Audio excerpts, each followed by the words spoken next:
Il était nos yeux et nos oreilles en mission à Winnipeg, à la 112e Coupe Grey.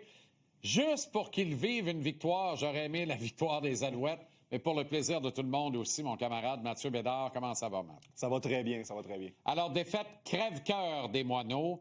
Ça n'a pas dû être simple après le match. Dans le vestiaire, quand on est rentré, il y avait un silence complet. Pas de musique, pas de fête.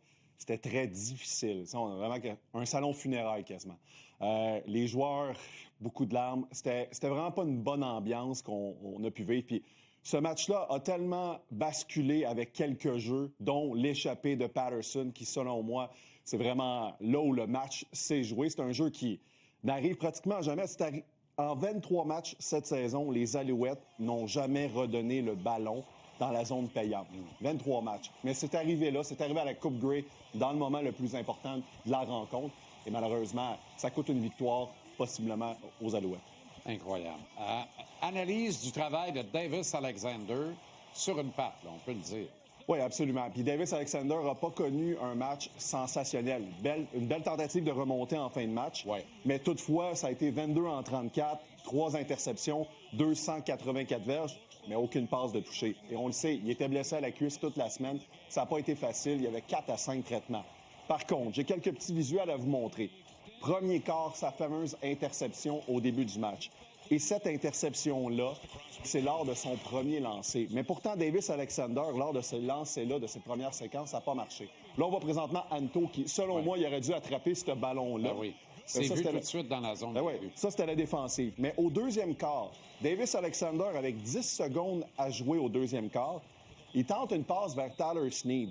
Mais malheureusement, il ne réussit pas cette passe. Et ça leur aurait permis aux Alouettes d'amener Maltos et de réduire l'écart à 15-10. Là, on voit la fameuse interception. C'était télégraphié. Ouais. Donc, c'est dommage pour Davis Alexander et l'attaque parce que je pense qu'il aurait pu connaître une bonne rencontre. Il était dans une bonne position. Mais malheureusement, au bout du compte, on va le voir, le fameux lancer raté à Snead. Mais visiblement, là, sa jambe d'appel répondait pas. Tu comprends? Ah oui, absolument. Pour rester dans le ton d'une conversation téléphonique, là.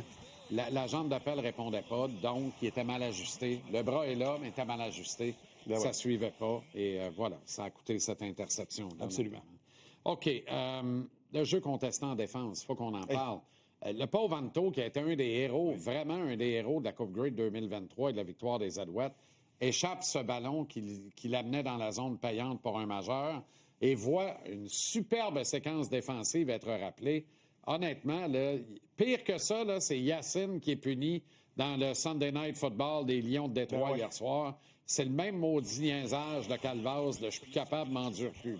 Et cette punition-là, ça l'a vraiment surpris tout le monde, sa galerie de presse, parce que c'est un 3e essai et 1, et la séquence des Alouettes ils ont vraiment donné le ton. Là. Ça, c'est quasiment une interception d'Anto à la fin du premier quart. Par la suite, regardez le plaqué de Marc-Antoine Dequoy sur un 2e et 5. Double effort. Ça donne un fameux 3e et 2. Et les Alouettes avaient vraiment le momentum. Et par la suite, à la suite de cet appel-là, ils ont perdu ce momentum-là. Ils ont perdu leur séquence en défense où ils étaient dominants.